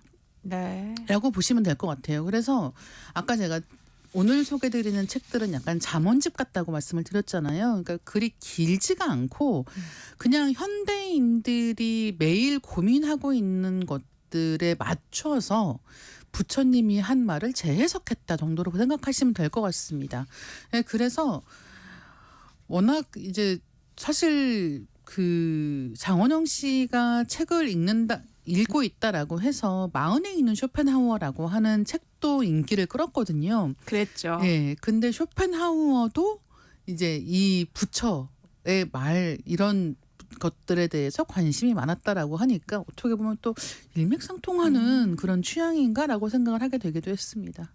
장원영 씨가 출판계에 미치는 영향이 어마어마하네요. 어마어마한 정도가 아니고 그러니까요. 예, 저도 마음 같아서는 제 책을 장원영 씨에게 읽히고 싶다. 그러니까 장원 씨가 생각이 들 읽었다고 하니까 정도입니다. 진짜 궁금해져요. 막. 예, 궁금해지죠. 그래서 네. 저도 부랴부랴 읽어봤습니다. 그래서 일단 이 책의 기획 의도 자체가 독자들이 이 책을 손에 들고 어디를 펼치더라도 그곳에 적힌 부처의 말이 스르륵 마음을 물들이고 어느 순간 그 속에서 기분 좋은 바람이 일어나 더 좋은 방향으로 이끌어주길 바란다라고 썼습니다. 그러니까 정말 이해하기 쉽고 정말 한눈에 보기 좋게 이제 바꾼 말들이다라고 생각하시면 되고요. 네. 어떤 얘기가 있는가 이제 소개를 좀 드리겠습니다. 제가 참 많은 생각을 하게 된 말인데요. 당신이 경쟁자로부터 불쾌한 일을 당해 우울해지거나 위축된다면 그것을 보고 상대는 꼴 좋다라고 웃고 기뻐할 것입니다. 고로 진정한 손익을 아는 자는 아무리 불쾌한 상황에 놓여도 한탄하거나 슬퍼하지 않고 평상심을 유지합니다. 전과 다름없이 온화하고 부드러운 당신의 표정을 본 상대는 쳇 실망이네 하며 낙담하겠지요. 적을 고민하게 만드는 최고의 방법은 화내지 않고 온화하게 있는 것. 단지 그뿐입니다. 이런 식인 거예요. 그래서 이게 경집에서 나오는 말인데요. 원래 이렇게 써 있는 것은 아니고 예, 원래 이제 이런 내용이 적혀 있는 좀 더 어렵고 복잡한 말인데 그것을 이제 현대인들이 좀 더 읽기 편한 방식으로 바꾸어 놓았다라고 생각하시면 되고 이 책의 첫 번째 챕터가 화랑 관련된 거예요.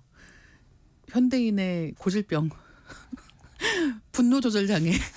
항상 내 마음속에 들끓고 있는 분노, 네. 화 이런 것들 있지 않겠습니까? 근데 사실 저는 화는 내야 될 땐 내야 된다고 생각하거든요. 이거를 매번 화를 내도 소용없으니까 마음을 좋게 먹자 이렇게 된다고 해서 문제가 해결되진 않잖아요. 병날 것 같아요. 예, 병날 것 같아요. 근데 그럼에도 불구하고 어떤 때는 매번 화가 난다고 화를 내는 게 아니라 내가 지금 이렇게 매번 화낼 게 아니라 이것은 내가 이 문제를 그냥 안 본 것으로 하겠다.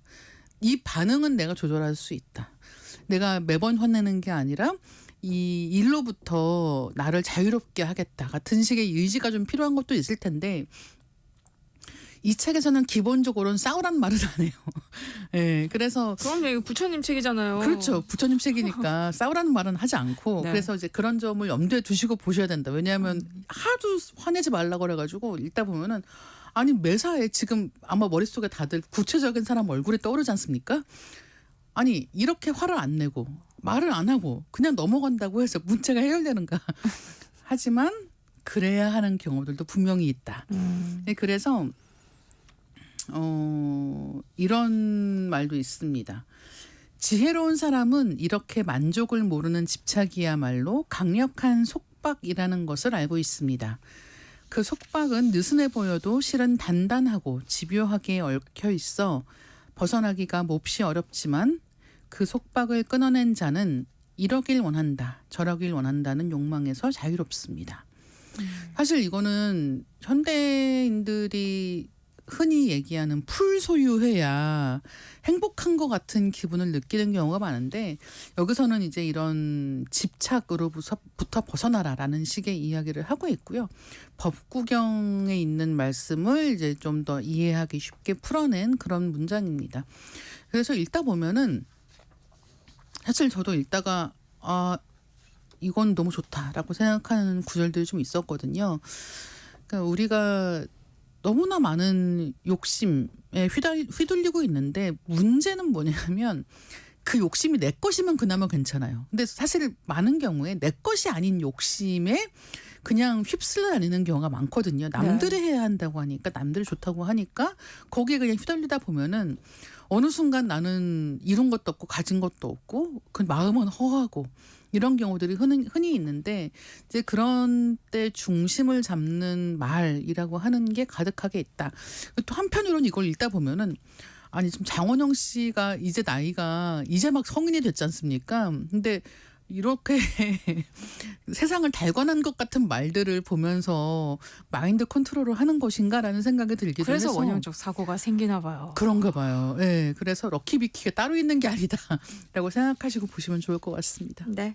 다음 주 월요일에도 이다혜 기자가 찍어놓은 북마크 또 기대하겠습니다. 오늘 함께해 주셔서 고맙습니다. 네, 감사합니다. 네, 저는 정원영의 가버린 날들 듣고 함께 실로 코너로 다시 돌아올게요.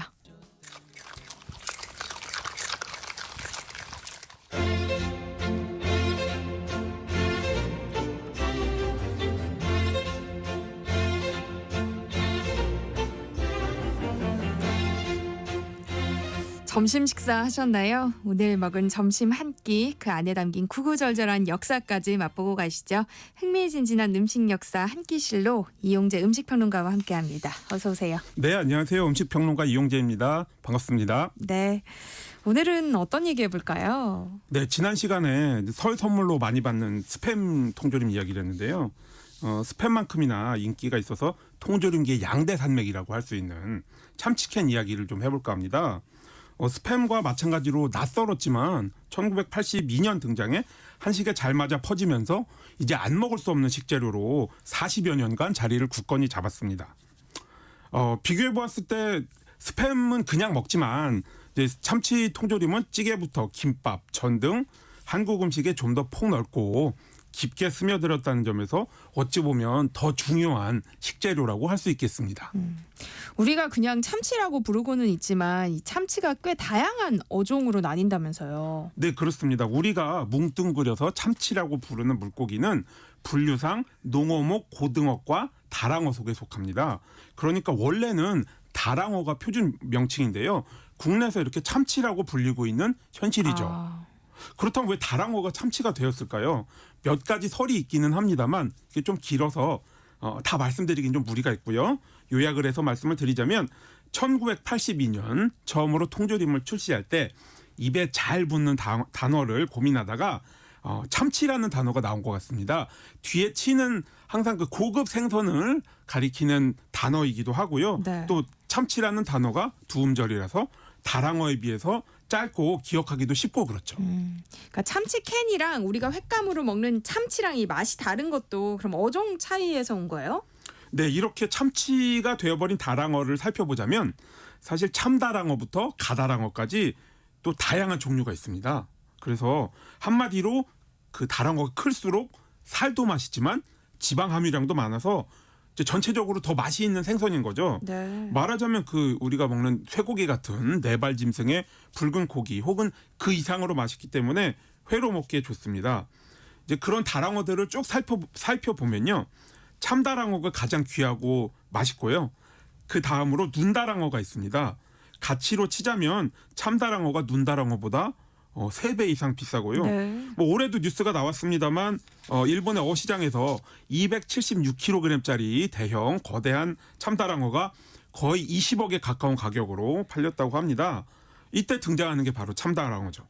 그와 더불어 횟감으로 눈다랑어를 드시는 거고요.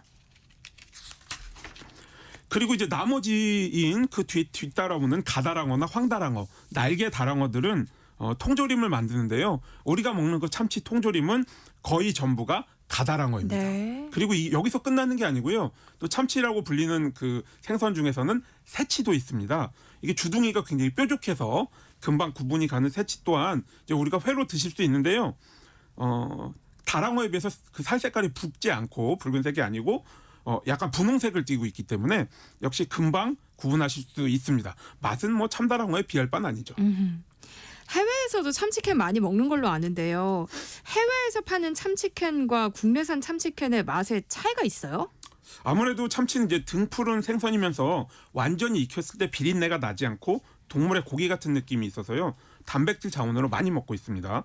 그래서 통조림 가공된 제품은 뭐 가격도 부담이 적은 편이고요. 네. 국내 생산 참치 통조림은 100%라고 해도 무리가 없을 정도로 가다랑어를 가공해 만드는데요.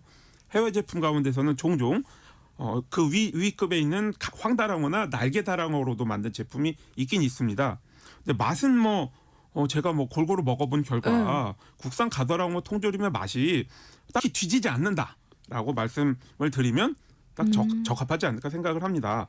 그런 가운데 또 이제 그 세계의 음식 문화를 보면 이탈리아가 또 나름의 참치 통조림 문화를 가지고 있습니다. 좀 더 정확하게 말씀을 드리자면 참치 병조림이 있어요.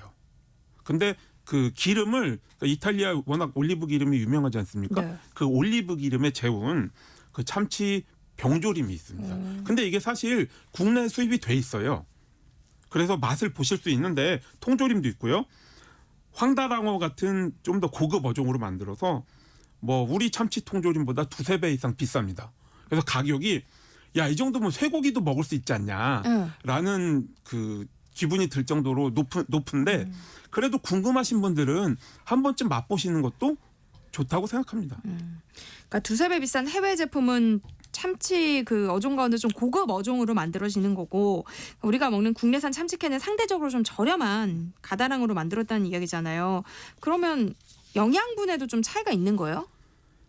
아무래도 이제 통조림을 만드는 다랑어들 가운데서도 조금 비싼 종류들, 즉 황다랑어나 날개다랑어가 단백질과 몸에 좋은 오메가3 지방산이 조금 높기는 합니다. 그런데 어차피 이제 국내에 거의 그 제품이 없고요. 아주 큰 그림을 보았을 때 엄청나게 큰 차이는 아니어서 근데 드실 때 뭐 크게 신경 쓸 필요는 없는 것 같습니다. 네. 다만 이제 그 염두에 두셔야 될 것이 참치에는 수은이 있습니다. 이게 중금속이잖아요. 이게 다랑어 혹은 참치는 이제 최상위 포식자예요. 무슨 말씀이냐면은 다른 물고기들을 먹는 맨 위에 있는 물고기죠. 그렇기 때문에 이제 수은이 참치의 체내에 축적이 되기 쉽습니다.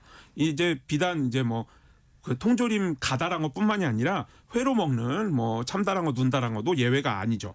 그래서 너무 많이 드시지 않는 편이 좋고 특히 이제 노인과 임산부는 조금 신경을 쓰시는 게 좋습니다. 네. 그나마 이제 크기가 작은 우리 통조림용 가다랑어가 그나마 조금 덜 위험한 편인데요. 성인 기준으로 170g 정도 되는 통조림을 일주일에 한 2캔 정도 드시면 적당하다고 합니다. 그런데 참치캔도 제조사별로 또 맛이 좀 다르더라고요. 네. 네, 맛이 다른 거는 아무래도 그 어종의 차이보다는 양념의 차이입니다. 이게 그 깡통에 그 작은 글씨를 잘 읽어보시면 야채즙 혹은 다시마 베이스 같은 양념으로 맛을 냈다고 표기가 되어 있어요. 여기에 이제 재워놓은 참치 그 살을 재워놓은 기름도 뭐 유채 기름을 쓰기도 하고 현미 기름을 쓰기도 하고 조금씩 다른 걸 쓰고 있습니다. 이 두 가지 양념과 기름의 조합에 따라서 참치 통조림의 맛도 조금씩 달라진다고 보시면 되겠죠. 참치캔에 들어있는 기름이 좀 몸에 안 좋아서 버리고 먹어야 된다 아니면 뭐 한번 데쳐서 먹어야 된다 이런 얘기 들은 적이 있거든요. 근데 맞는 얘기예요? 그 사실 이제 뭐 뜯어서 바로 드실 수 있는 그 편리함이 비단 참치뿐만이 아니라 여느 통조림의 장점이잖아요. 네. 근데 뭐 이를 뭐 이제 끓는 물에 데쳐서까지 먹어야 한다. 그러면 사실 먹는 의미가 많이 떨어지는 거라고 보고 있습니다. 생각해 보면 이제 참치를 재워놓은 기름 자체보다 앞서 말씀드린 그 야채즙 같은 양념들 이런 양념들이 소금간 때문에 나트륨의 함유량이 높아지는 결과를 낳기 때문에 신경이 쓰실 수도 있는데요. 근데 사실 뒤집어서 생각해 보시면 이 기름과 양념이 사실 참치 맛의 핵심이라고 볼 수 있습니다. 그래서 이제 뭐 찌개를 끓이신다거나 할 때는 기름까지 다 쓰셔서 맛을 최대한 살리신 다음에 소금 간을 적당히 조정만 하시면 될 것 같고요. 그다음에 김밥이나 샐러드 같은 데 쓰신다면 기름을 이제 꼭 짜내서 쓰시면 크게 문제가 될 것 같지 않습니다. 이런 뭐 기름이나 나트륨을 향한 우려 때문에 물에 재운 참치 통조림도 있긴 한데요. 네. 전 이제 뭐 별로 권하고 싶지는 않습니다. 맛이 없었어요? 네, 맛이 너무 없습니다, 솔직히. 몰랐는데 참치캔도 많은 변화를 거쳐왔네요. 그럼 우리나라에 참치캔이 처음 등장한 건 언제였어요? 그 통조림 가다랑어는 사실 통조림용 가다랑어는 원양어종입니다. 그러니까 먼 바다에 나가서 잡아오는데요. 우리 참치어업의 역사는 1957년까지 거슬러 올라갑니다. 최초의 참치 어선인 지나모가 인도양의 니코바르 제도 해역에서 잡은 참치를 가져왔다는 소식이 신문에 나오기도 했죠. 네. 근데 이제 앞서 말씀드렸듯 참치 통조림은 1982년 11월에 출시가 되었습니다.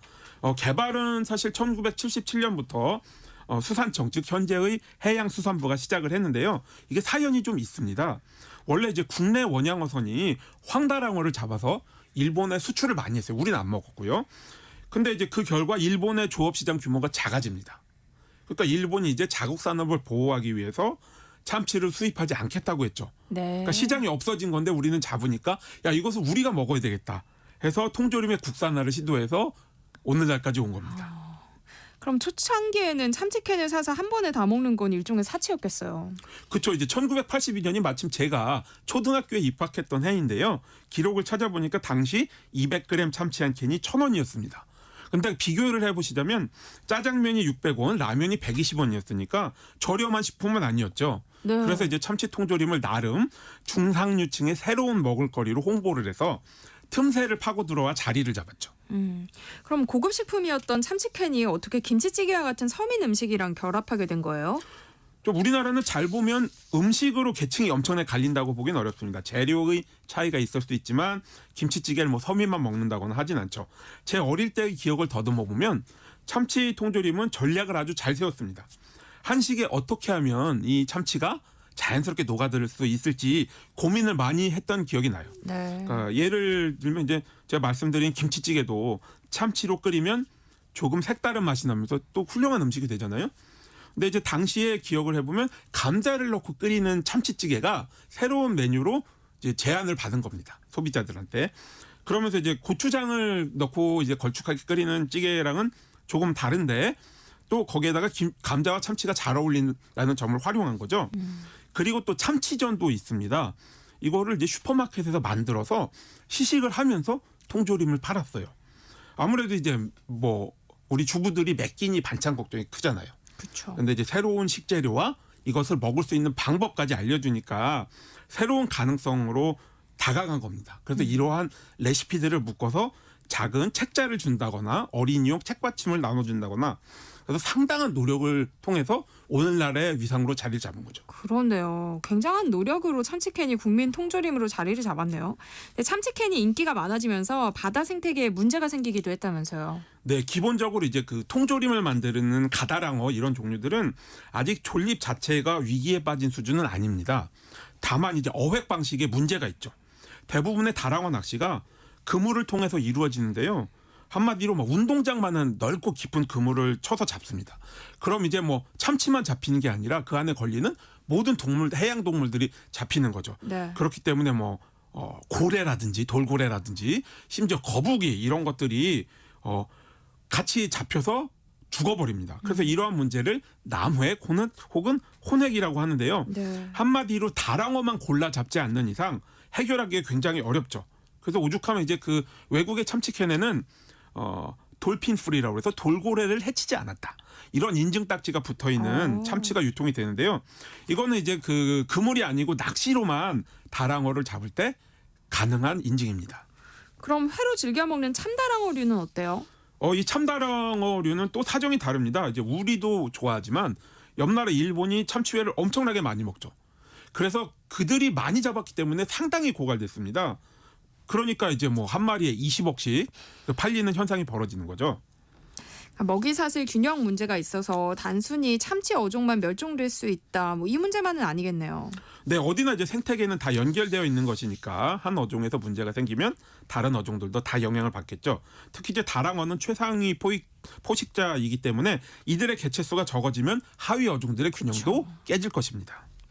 그러니까 우리가 어린 시절 즐겨 먹던 명태만 해도 이제는 국내산이 사라졌잖아요. 그래서 거의 수입이잖아요. 그렇죠. 국내의 덕장에서 말리는 황태는 전부 러시아산입니다. 그만큼 씨가 말랐는데 비단 명태만의 문제는 아니고요. 말려서 장기 보관이 가능해 바이킹의 해양 식량으로 세계 정복에 큰 공헌을 한 대구도 이제는 흔하지 않습니다. 먹기가 힘들고요. 네. 뭐 오징어 같은 경우도 총알 오징어라고 작은 것들이 팔리고 있는데 이게 사실 오징어의 치어입니다. 그래서 이것을 그러니까 새끼를 무차별로 잡아먹기 때문에 오징어도 옛날에 서민 생선이었는데 지금 씨가 말랐죠. 근데 참치도 이런 문제가 생기기 전에 진짜 참치 업계에서 자정 노력을 많이 해야겠는데요. 네, 문제는 이미 현실이고요. 그래서 이제 국내에서도 MSC 인증 참치가 나와야 한다는 이야기가 오래전부터 있었습니다. MSC란 머린 스튜어드 카운슬, 즉 해양관리협의회가 관리하는 인증으로요. 세계 자연기금이 다랑어의 고갈과 건강한 생태계를 보호하기 위해서 부여합니다. 말하자면 이제 지속가능한 해양 생태계 및 환경 보전을 위해 뭐 가다랑어 수급부터 참치캔의 제조, 유통, 판매에 이르는 전 과정에서 어업 이력을 투명하게 관리하는 제품에만 붙일 수 있는 인증입니다. 국내에는 2021년에 첫 제품이 등장했는데요. 통조림 생산이 1982년부터 이루어졌음을 감안하면 39년 만이니까 늦은 셈이죠. 통조림뿐만이 아니라 그 횟감 참치도 MSC 인증을 받은 제품이 나오고 있습니다. 그럼 MSC 인증받은 참치캔은 믿고 먹어도 되는 거예요? 보통의 참치캔보다 나을 수는 있는데 아직도 의구심이 좀 남아있긴 합니다. 왜냐하면 예를 들어 넷플릭스의 다큐멘터리 시스피라시라고 있는데요. 인증을 획득한 통조림 브랜드가 아직도 아까 말씀드린 혼액을 한다. 그래서 뭐 거북이도 잡고 돌고래도 잡고 죽여서 그래서 결국 인증이 취소됐죠. 게다가 이 그 참치는 굉장히 먼 바다에서 잡는 생선이기 때문에 이게 굉장히 고립되어 있는 환경이잖아요. 그래서 이것을 뭐 실시간으로 일일이 감시한다는 것이 사실 굉장히 어려운 일이기도 합니다. 그럴 것 같기도 해요. 네네. 그 망망대해 바다에서 아무도 보지 않는데 그렇죠. 어떻게 확인할 수 있겠어요. 참 별 생각 없이 즐기던 참치캔이었는데 이대로 참치캔을 소비하는 게 맞나 싶은 생각이 들기도 하네요. 그렇습니다. 이제 한국은 사실 굉장히 참치를 많이 잡는 편입니다만 통조림 참치는 통조림 소비는 순위권에 들지는 않습니다. 미국이 전 세계 참치 통조림의 24%를 소비해서 1위고요. 네. 일본이 9.6%로 2위. 이런 현실인데요. 다만 이제 전 세계적으로 보았을 때 참치 통조림의 소비가 늘고 있는 현실이거든요. 그래서 우리는 물론 이제 모든 소비 국가가 좀 더 지속 가능한 어업을 위한 고민을 좀 열심히 해야 됩니다. 근데 이럴 경우에 이제 참치 통조림의 가격이 전반적으로 오를 가능성이 매우 높기 때문에 네. 우리 소비자들도 기꺼이 그 지갑을 좀 열을 그러니까 추가 소비를 할 마음의 준비를 좀 해야 되지 않나 생각을 합니다. 저는 오늘 참치캔 이야기 하신다고 해서 사실 이런 이야기까지 네네. 흘러갈 거라고는 생각을 안 했거든요. 네네. 평소에 좀 평론가님께서 이런 생태계 영향을 좀 신경을 많이 쓰시는 편인가 봐요. 이게 참치캔 같은 경우는 사실 해양 생태계에 굉장히 밀접하게 연결이 돼 있고요. 네. 또한 이 해양 생태계 전체가 사실 뭐 대구나 오징어나 이런 것들의 말씀을 드렸듯이 네. 굉장히 위기입니다. 이제 뭐 2070년이면 우리가 먹는 생선이 다 없어질 것이다. 이런 이야기까지 나올 수 있는 거예요. 삼면이 바다인 우리나라인데 사실 먹을 수 있는 생선의 종류가 생각보다 많지 않습니다. 이것이 제가 뭐 어렸을 때에 비해서 많이 줄었어요. 그렇기 때문에 이제 소비 문제를 생각 안 할 수가 없죠. 우리가 먹는 것들이 우리의 선택이 전부 다 그 영향을 미치지 않습니까? 참치가 최상위 포식자라고 말씀을 드렸는데 우리 인간이 사실 그 위에 있는 포식자입니다. 그래서 이제 그 모든 것들을 먹을 때 소비를 할 때 과연 우리가 이것이 어떻게 영향을 미칠까? 전체 생태계에. 그래서 이제 우리도 모든 것이 없어지면 살기가 어렵지 않습니까? 네. 그래서 이제 그러한 차원에서 고민이 필요하다고 보아서 이제 이런 좀 약간 심각할 수도 있는 이야기도 좀 가지고 나왔습니다. 네. 저희가 생태계 이야기까지 하긴 했지만 또 그래도 안 먹을 수는 없잖아요. 마지막 그래도 먹는 얘기로 마무리를 좀 해볼까요? 평론가님 요리 즐겨 하신다고 했는데 네. 제일 좋아하는 참치 요리는 어떤 거예요? 저는 참치를 일단 그 참치전을 좋아합니다. 그 아까 말씀드린 것처럼 어렸을 때의 추억이 있어요. 그러니까 어머니랑 같이 장을 보러 가는데 마트에서 네. 참치전을 부쳐서 나눠주고 자 그것을 어머니가 드신 다음에 야 이거 맛있는데 우리도 이제 해먹자. 그래서 이제 참치를 사다가 해서 도시락 반찬으로 싸주셨던 그런 기억이 남아있고요. 그다음에 약간 건강식이라고 생각하는데요. 참치 샐러드가 있습니다. 이게 그 프랑스 해변이 있는 니스 지역의 프랑스식 샐러드가 있는데요. 삶은 계란과 참치 통조림과 또 검정 올리브 또 여기다 약간의 녹채를 넣어서 이제 버무려 먹는데요. 이게 굉장히 든든하기도 하고 또 약간 건강 음식 느낌도 나고 그래서 이제 간단하게 그 집에서 일하다 끼니를 해결하고자 할 때 또 잘 먹습니다. 네. 한 끼 실록 오늘은 여기까지 하겠습니다. 이용재 음식평론가와 함께했습니다. 고맙습니다. 네, 감사합니다. 네, 세상의 모든 정보 여기서 마무리할게요. 끝으로 악뮤의 물 만난 물고기 함께 들으시고요. 저는 내일 다시 찾아뵙겠습니다. 지금까지 아나운서 전주리였습니다. 고맙습니다.